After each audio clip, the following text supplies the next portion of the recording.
Quels sont ces événements anormaux qui étaient et sont toujours sur Internet? Eh bien, aujourd'hui, nous allons en explorer 4. Sur Internet, il existe des milliards de pages. Le curieux, c'est que beaucoup de ces sites sont complètement seuls.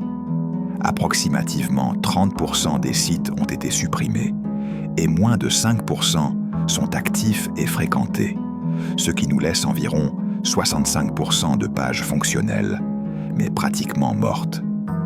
Donc, si vous y pensez, Internet, c'est comme visiter une place où seulement 2 magasins fonctionnent et les autres sont abandonnés. Le paradoxe de l'Internet fantôme apparaît quand nous découvrons qu'Internet est complètement plein et vide à la fois. Cela se produit surtout avec les forums, des endroits où il y avait des utilisateurs actifs discutant jusqu'à ce qu'ils abandonnent le site. Il y a même des jeux sur le web fonctionnels aujourd'hui, mais sans aucun utilisateur connecté. Des centaines de milliers de sites créés il y a des décennies sont restés obsolètes. Et il est difficile de les trouver parce qu'ils sont si cachés qu'à moins d'avoir l'adresse, c'est pratiquement impossible. Il existe une page appelée Cloud Hiker qui vous redirige vers des sites aléatoires. Une fois que nous cliquons pour explorer, elle nous emmène à une partie où nous pouvons sélectionner des catégories. Laissons-les complètement aléatoires. La première page, je n'ai aucune idée de ce que c'est. Des images d'un train. Cette page était récente, mais le trafic est nul.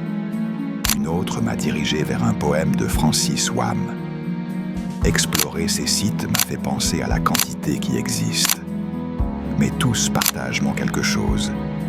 Ils font partie de ces 65%, des pages qui attendent que quelqu'un les visite. Cette page conservait ses styles anciens d'Internet. Et en bas, nous trouvons ce qu'est vraiment ce site.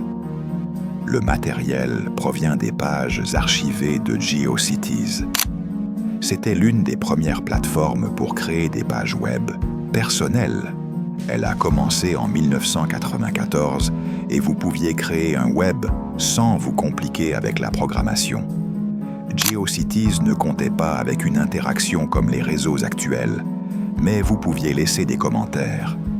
GeoCities s'est rempli d'utilisateurs vers 1999, mais les choses ont changé.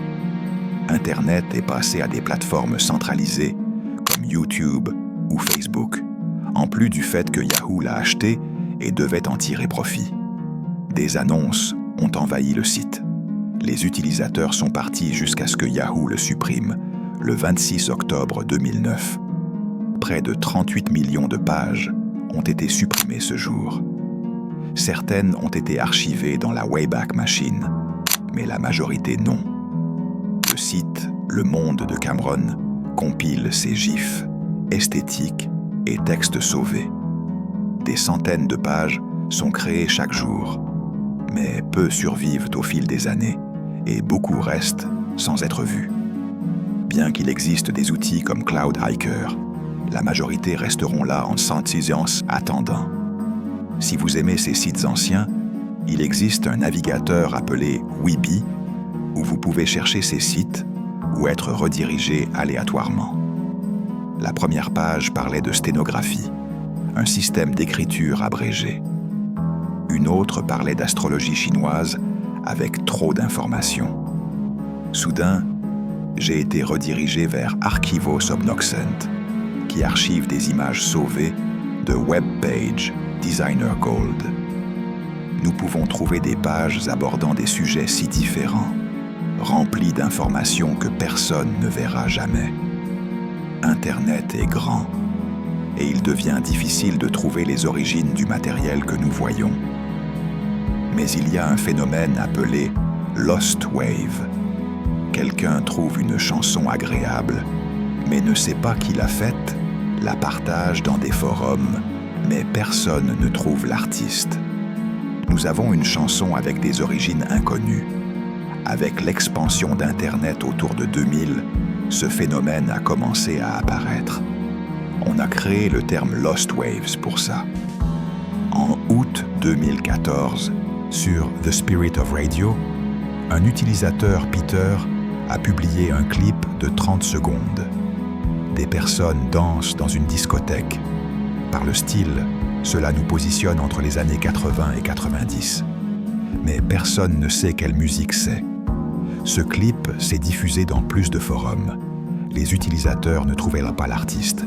C'était comme si la chanson émergeait de nulle part. Le sujet est resté silencieux jusqu'en 2021, quand un utilisateur nonchalant, Crest, publie un Reddit avec le titre « Chanson des années 80-90, Nowhere to Run ». Dans le post original, quelqu'un a suggéré Red Sector One. C'était un groupe des années 90. Certaines chansons sonnent similaires, mais je ne la trouve pas dans leur discographie. En enquêtant, nous découvrons que Red Sector One est un groupe canadien qui a commencé début 1991 et s'est dissous entre 1999 et 2001. Leur musique a un style similaire à Nowhere to Run, devenu Find My Mind. Les utilisateurs ont conclu que le ton de Find My Mind est différent de la discographie du groupe. Red Sector One a un style plus industriel. Il existait la possibilité d'une démo non lancée officiellement, donc ils ont cherché à communiquer avec le groupe. Le mystère est devenu populaire et ils ont ouvert un Discord. Nonchalant, Crest a contacté Red Sector One sur SoundCloud et ils ont dit que ce n'était pas eux. Donc Red Sector One n'était pas impliqué. Le mystère s'est étendu et on a découvert quelque chose d'intéressant. Peter n'était pas le premier à publier cette chanson. Sur What's That Song, un utilisateur Guizupkai l'a publiée en 2013. Sur What's That Song, il y a une limite de 30 secondes par clip, donc Guizupkai le télécharge là, et Peter le retéléchargerait après. On ne connaissait que ces 30 secondes, donc Guizupkai avait peut-être la chanson complète. Un utilisateur Globes a partagé les réponses de Gabor, l'autre nom de Guizupkai. Il dit « Oui, je suis la même personne. Je suis content qu'il y ait des personnes intéressées, mais je n'ai pas plus d'informations. J'ai enregistré cette chanson vers 1991 ou 1992 sur cassette. Il y a 10 ans, j'ai converti mes cassettes en MP3 et j'ai décidé d'identifier cette chanson, mais je n'y étais pas parvenu. Gabor a rejoint le Discord et a partagé la chanson complète. Ils l'ont publiée sur YouTube avec la photo originale de l'album en noir et blanc, téléchargée par JK. Gabor mentionne que l'enregistrement vient d'une station de radio au Brésil, appelée Transamérica. Une publication d'Acids Plain demandait sur l'origine de la photo, et un utilisateur, Deleted from Planet, a dit qu'il l'avait prise. Sur sa chaîne, ils ont trouvé une vidéo. « Ok guys, we are here ». On voit l'endroit original de la photo, mais il n'a pas de relation avec l'origine de la chanson. Il y a une incohérence. Sa chaîne indique qu'il est d'Allemagne, alors que Gabor mentionne l'avoir entendu au Brésil. Le 13 avril 2022, un utilisateur Seissa a publié une vidéo sur Find My Mind. Dans les commentaires, Luis Neto a suggéré de contacter Máquinas Napistas, un groupe brésilien de covers. Des utilisateurs du Discord les ont contactés et ont découvert que le compositeur était Edman et le chanteur André Nobrega. Edman, en apprenant que sa chanson circulait partout sans qu'on sache à qui elle appartenait, a dit qu'il téléchargerait la chanson originale pour le prouver. Mais le temps passait et il ne publiait rien, donc les utilisateurs l'ont qualifié de menteur. Il a commencé à menacer de poursuites, mais pourquoi ne téléchargeait-il pas la chanson? Edman ne possédait plus la composition originale. En décembre 2023, il a contacté William Paiva, un membre de Máquinas Napista. Il s'avère qu'il était l'ingénieur de mixage d'Edman dans les années 90 et possédait encore l'œuvre originale complète. William Paiva l'a publié sur YouTube avec son nom original Feels Like a Wish, bien que retiré ensuite et publié par Edman, qui a commencé à supprimer plusieurs vidéos qui la contenaient. Finalement, son origine a été résolue, mais ce n'est qu'un cas parmi des centaines de Lost Wave. La théorie de l'Internet mort. Est-ce réel? Tout a commencé sur 4chan, en 2019, quand un utilisateur a partagé comment Internet a changé. Il mentionne que dernièrement Internet ne se sent pas contrôlé par des personnes, mais par des processus d'automatisation, des bots, comme si l'interaction humaine diminuait. À un certain point, c'est réel, mais pas totalement. Plus d'utilisateurs ont partagé leur idéologie jusqu'à la théorie de l'Internet mort. Des personnes parlent d'utilisateurs qui disparaissent simplement. Les sujets de débat se sont centralisés, passant de sites divers à quelques-uns contrôlés par les mêmes entreprises. Les algorithmes choisissent le contenu que nous devons consommer, qui nous devons connaître et comment nous devons penser. L'interaction s'est dégradée. Il te casserait la gueule. Des commentaires qui n'apportent rien, qui se répètent, comme si seulement des bots arrivaient pour interagir. Même moi, j'ai expérimenté cela sur TikTok. Je ne sais pas s'ils sont tous très cons. C'est que la théorie de l'Internet mort est réelle. Il n'existe pas de preuves 100% prouvées, mais il y a certains modèles. Le terme définit Internet comme un endroit avec peu d'interaction humaine. Tout est contrôlé par des intelligences artificielles en faveur des grandes entreprises. À un certain point, c'est vrai. Vers 2013, plusieurs applications Facebook collectaient des données d'utilisateurs à travers des mini-jeux. Ces données ont fini dans Cambridge Analytica, qui a travaillé avec la campagne de Trump en 2016. Ils ont collecté les informations et conçu du contenu pour certains utilisateurs. Avec cela, ils ont modelé la façon dont ces personnes pensaient, et cela a eu une répercussion sur la campagne, ce qui a causé un scandale. C'était un problème pour Facebook, avec la collecte de données et la vulnérabilité des utilisateurs. Internet devient un espace où l'utilisateur moyen devient un spectateur, rempli par du contenu automatisé en faveur de tiers. Aujourd'hui, les personnes partagent encore naturellement, mais petit à petit, avec l'intelligence artificielle, le contenu poubelle et automatisé est presque partout.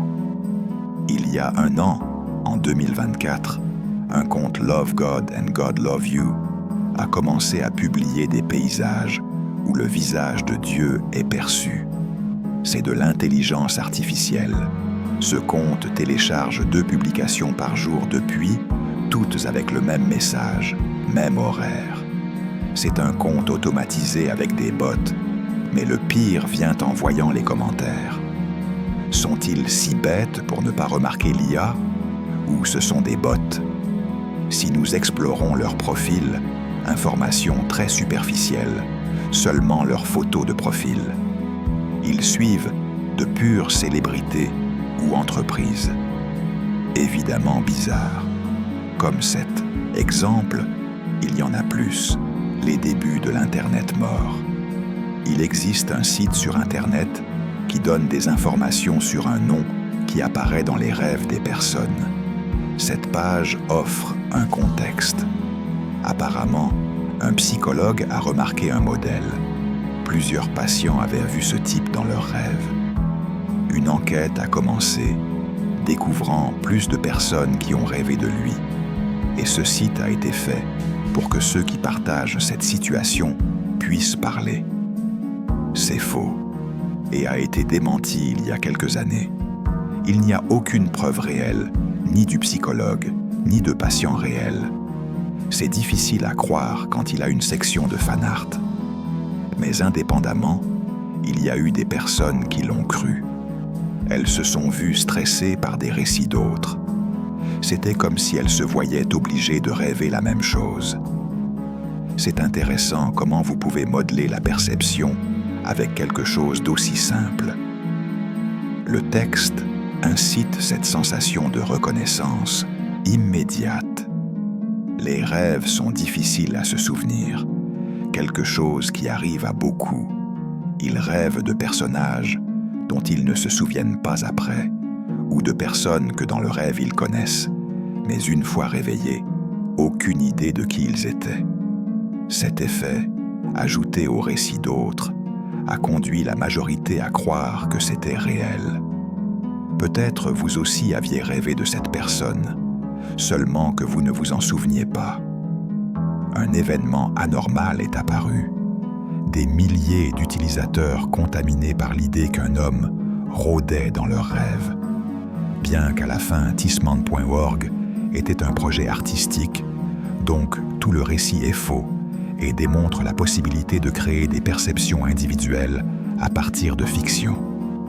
Donc bon, ce furent 4 événements anormaux qui se sont produits et continuent de se produire jusqu'à aujourd'hui.